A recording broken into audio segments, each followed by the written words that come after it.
Year 1801 में Thomas young ने interference को एक्सपेरिमेंटली डेमोस्ट्रेट किया। इस एक्सपेरिमेंटल डेमोस्ट्रेशन के लिए उन्होंने एक सोर्स ऑफ लाइट लिया, बेसिकली सोडियम वेपर लैंप, क्योंकि वो मोनोक्रोमेटिक सोर्स ऑफ लाइट है, और 2 पिन होल से उस लाइट को अलाउ किया पास करने के लिए। नियर बाय एक स्क्रीन रखा और स्क्रीन पे बनने वाले पैटर्न को बड़ी माइन्यूटली ऑब्जर्व किया। जैसा कि पहले डिस्कशन हो चुका है इंटरफेरेंस में कि जब 2 वेव के क्रिस्ट एंड क्रिस्ट ओवरलैप करते हैं तो वैसे हालत में constructive, even trough and trough भी ओवरलैप करें तो कंस्ट्रक्टिव, और क्रिस्ट एंड ट्रफ अगर ओवरलैप करें तो डिस्ट्रक्टिव इंटरफेरेंस होता है। कंस्ट्रक्टिव इंटरफेरेंस के एवज में जो स्क्रीन था वहाँ पर ब्राइट बैंड ऑफ लाइट बना, और जहाँ डिस्ट्रक्टिव इंटरफेरेंस हुआ वहाँ पर डार्क बैंड बना। इस ब्राइट एंड डार्क बैंड को थॉमस यंग ने फ्रिंजेज नाम दिया, और इसी से थ्योरी ऑफ फ्रिंजेज की बात आई। तो चलिए आज इनको हम मैथमेटिकली भी एक्सप्लेन करके देख लेते हैं कि किस तरह से फ्रिंजेज बने, उसके विड्थ क्या हुए, लाइक सो एंड सो। बड़ा मज़ेदार टॉपिक है, इंटरेस्टिंग और इम्पॉर्टेंट टॉपिक है, सो पूरा वीडियो पूरे ध्यान से ज़रूर देखें। हम यहाँ पर एस सोर्स का जो लाइट है वेव फ्रंट दिया, वो वेव फ्रंट S1 से होते हुए S2 से होते हुए P पॉइंट पे जा कर के ओवरलैप किया, ऐसा मान रहे हैं। अभी अगर हम यहाँ से स्लिट एंड स्क्रीन के बीच का डिस्टेंस कैपिटल D एज्यूम कर लें, ये आपका स्क्रीन है, ये स्लिट है, तो स्लिट एंड स्क्रीन के बीच का डिस्टेंस कैपिटल D आपने मान लिया, ठीक है।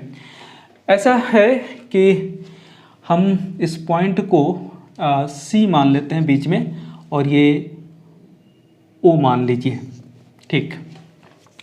O से P तक के डिस्टेंस को फिलहाल Y मान लें, Y एक्सिस में इसलिए Y मान लिया, ओके। इस एंगल को पूरे ध्यान से, ये एंगल अभी हमने थीटा माना है, ओके। आप एक और काम करें, पाथ डिफरेंस को फाइंड करने के लिए S1 पॉइंट से ये S2P तक के लाइन पे आप एक नॉर्मल डाल दें। जब नॉर्मल यहाँ से आप ड्रॉ करेंगे इस तरह से, ठीक है, ये नॉर्मल लाइन है, तो ये S2N ये X पाथ डिफरेंस हो जाएगा। नॉर्मल है 90 डिग्री, ऐसा यहाँ पे एक चीज़ आपको दिख रहा होगा, राइट ट्रेंगल CPO में, राइट ट्रेंगल CPO में थोड़ा सा ध्यान देंगे। हमारे पास tan थीटा की बात करें तो यहाँ पर Y/D हो जाएगा। अभी यहाँ पर वो एंगल थीटा है, थोड़ा सा देख लिया जाए, कुछ इस तरह का सिचुएशन बन रहा था, ऐसा, ये एंगल आपने थीटा बोला है। अगर हम यहाँ से जो नॉर्मल दिए, ओके, उसकी बात करें तो ऑब्वियस है कि ये बचा हुआ एंगल यहाँ का ये 90 माइनस थीटा होगा,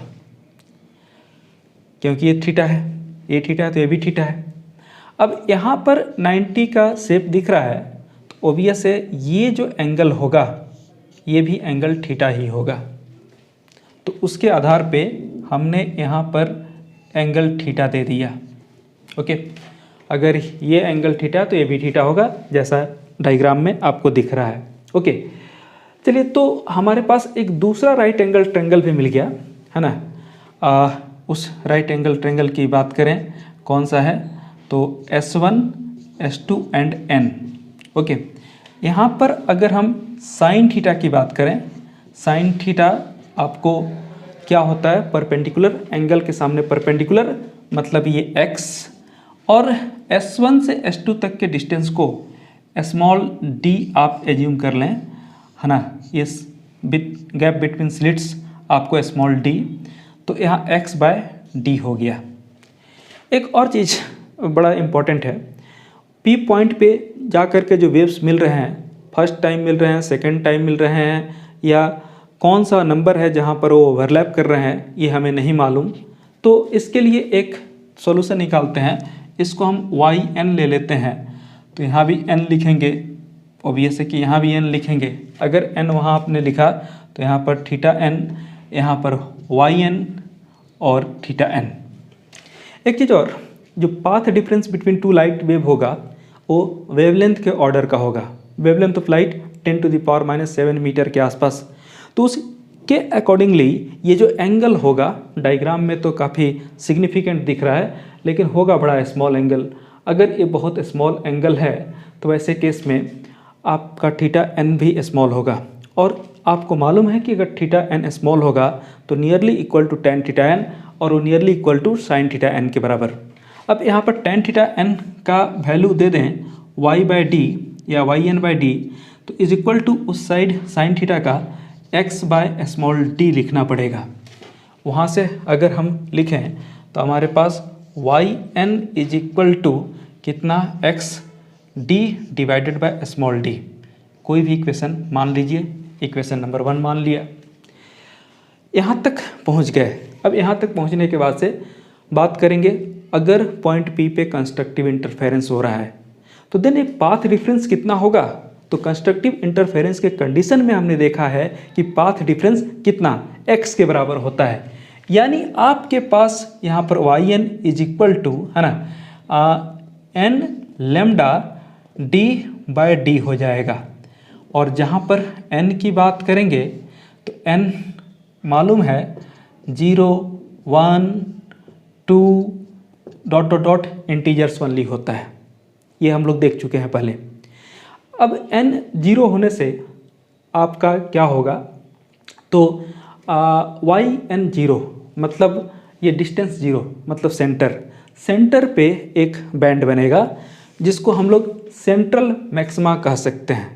इसीलिए if n is equal to 0 तो पोजीशन ऑफ सेंट्रल मैक्सिमा की बात हम लोग कर रहे थे, तो y0 is equal to 0।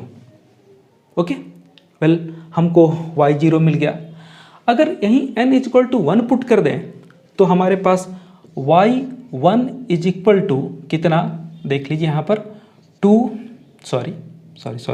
1 put किया आपने तो लेमडा d/d हो जाएगा। इस तरह से और भी वैल्यूज पुट करते रहें। n इज इक्वल टू आपने 2 पुट कर दिया तो ये पोजीशन ऑफ क्या होगा, सेकेंडरी मैक्सिमा। ये y2 is equal to 2 lambda d/d। आगे प्रोसीड करते रहा जाए तो आगे जब हम प्रोसीड करेंगे तो हमें पता चलेगा, अगर हमने n is equal to n put कर दिया तो हमारे पास nth, है ना, सेकेंडरी मैक्सिमा का पोजीशन मिल जाएगा। यानी yn, है ना, इज इक्वल टू कितना, n लेमडा d/d। यहाँ तक के कैलकुलेशन में आने के बाद ओके सारा हमें पता चल गया, तो n तक आ जाएंगे। अब देखिए, एक बहुत महत्वपूर्ण बात यह है कि ये सब मैक्सिमम के पोजीशन है, ब्राइट वाले पोजीशन है, और दो ब्राइट के बीच में एक डार्क बैंड बनेगा। और उस डार्क बैंड का अगर फ्रिंज विड्थ निकालना हो तो हम यहाँ से लिख सकते हैं कि क्या, fringe width of the dark band,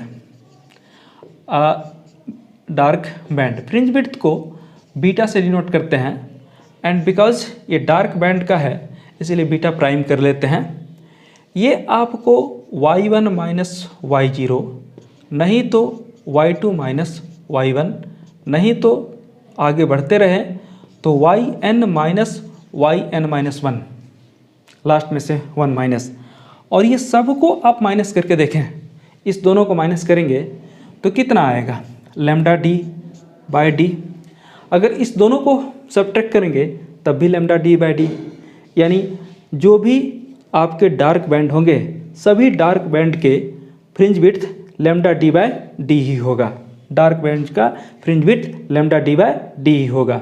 okay, ये तो हो गई बात, है ना, तब की जब यहाँ पर कैसा हो, कंस्ट्रक्टिव इंटरफेरेंस हो तो पोजीशंस मिल गए, डार्क बैंड का फ्रिंज विड्थ भी मिल गया। अभी ऐसा भी हो सकता है कि डिस्ट्रक्टिव इंटरफेरेंस हो, ओके, तो हम यहाँ पर चेंज करते हैं। अगर हम डिस्ट्रक्टिव इंटरफेरेंस की बात करें तो वैसे केस में यहाँ पर x का वैल्यू आपको याद होगा कि 2m-1 है ना इंटू लेमडा बाय 2 होता है। अच्छा, अपनी सुविधा के लिए एक काम कीजिए, यहाँ पर एज्यूम कर लिया जाए let ym dash is equal to yn, क्योंकि डार्क वाले के लिए इंडिसेस डिफरेंट रहेंगे तो हमें पहचानने में काफ़ी सहूलियत रहेगी, पहचानने में काफ़ी आसानी रहेगी। और इसी आधार पे हम अगर यहाँ पर ym प्राइम की बात करें, ध्यान दे दीजिएगा, ym प्राइम की बात करें तो यहाँ पर क्या हो जाएगा, is equal to 2m-1 lambda d by 2d। ये क्या हो गया, पोजीशन ऑफ है ना mth सेकेंडरी मिनिमा। अभी यहाँ पर m की बात जब स्टार्ट कर रहे हैं तो m 0 से स्टार्ट नहीं होता।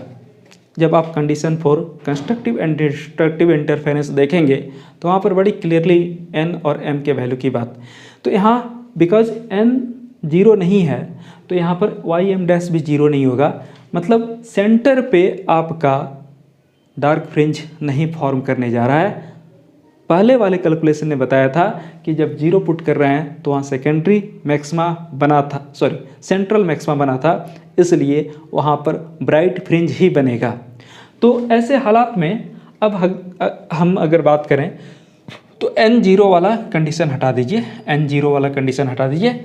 अब m की बात करें, m कहाँ से कहाँ, तो m अगर 1 है तो फर्स्ट सेकेंडरी मिनिमा, इसको ym1 प्राइम की बात करें तो यहाँ पर क्या होगा, m के जगह 1 पुट करके देखिए तो लेमडा टी बाय 2d आएगा।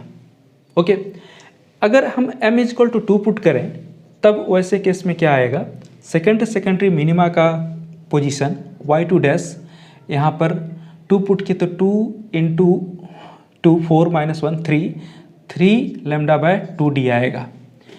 इस तरह से लास्ट तक चलें है ना, तो अगर हम m is equal to m put करें तो वैसे केस में पोजीशन ऑफ क्या mth सेकेंडरी मिनिमा, ये आपके पास ym dash is equal to 2m-1 यहाँ lambda D divided bye 2d आएगा। ओके, और जैसा बात हो रहा था कि अब दो डार्क के बीच अगर हम दो डार्क ले लें, ये दोनों डार्क वाला है तो बीच में एक ब्राइट फ्रिंज बनेगा। तो यहाँ पर ब्राइट फ्रिंज का फ्रिंज विड्थ हमको अगर निकालना है तो सेपरेशन होगा है ना, किसका, तो fringe width of the bright fringe, ये सेपरेशन होगा किसका, तो beta is equal to secondary minima के गैप का, कंसेक्यूटिव सेकेंडरी मिनिमा के गैप का, यानी आप यहाँ पर क्या लिखेंगे, y2 dash minus y1 dash, या इसी तरह से y3 dash minus y2 dash, या हम चलते रहें तो ym prime minus ym-1 prime, और अब फिर से माइनस करके देख लीजिए, इस दोनों का सेपरेशन निकाल के देख लीजिए तो ये वापस आपको lambda D divided by D ही आएगा। यानी क्या हुआ कि ब्राइट फ्रिंज का और डार्क फ्रिंज का दोनों का फ्रिंज विड्थ क्या आया, तो सेम आया, इसमें कोई डिफरेंस नहीं है। ओके, सो अब हमारे पास एक और पार्ट रह गया, क्या कि अब हम सेंट्रल फ्रिंज की बात करें, सेंट्रल फ्रिंज की बात करें तो fringe width of bright fringe dark fringe कर लिए। अब यहाँ पर हम लोग सेंट्रल फ्रिंज की बात करेंगे या सेंट्रल मैक्सिमा की बात करेंगे। तो सेंट्रल मैक्सिमा के लिए आपको क्या करना पड़ेगा वो देख लें। एक्चुअली आप ऐसा देख सकते हैं, ये सेंट्रल पार्ट है तो ऊपर यहाँ से यहाँ तक y1 डैश और नीचे भी y1 डैश, यानी beta naught is equal to y1 dash and minus y1 dash, नीचे है इसलिए माइनस, तो यहाँ से क्या हो गया 2y1 dash, and y1 dash का वैल्यू वहाँ पर लिखा हुआ है, तो उसके अकॉर्डिंगली अगर आप लिख लेंगे, है ना, तो beta not is equal to 2 into y1 dash, मतलब lambda D by 2d, 2 cancel, इस केस में भी लेमडा डी बाय डी ही आया, यानी सेंट्रल फ्रिंज का भी फ्रिंज विड्थ वही होगा। यही प्रूव करने के लिए भी एग्जाम में आता है कि bright fringe, dark fringe and central maxima तीनों का फ्रिंज विड्थ सेम होता है, ये प्रूव कीजिए या ऑब्टेंट कीजिए। तो जो भी हो आप इसके अकॉर्डिंगली कर सकते हैं। आई होप आपको सभी चीज़ें बहुत ही क्लियर हो गई होंगी। Thank you.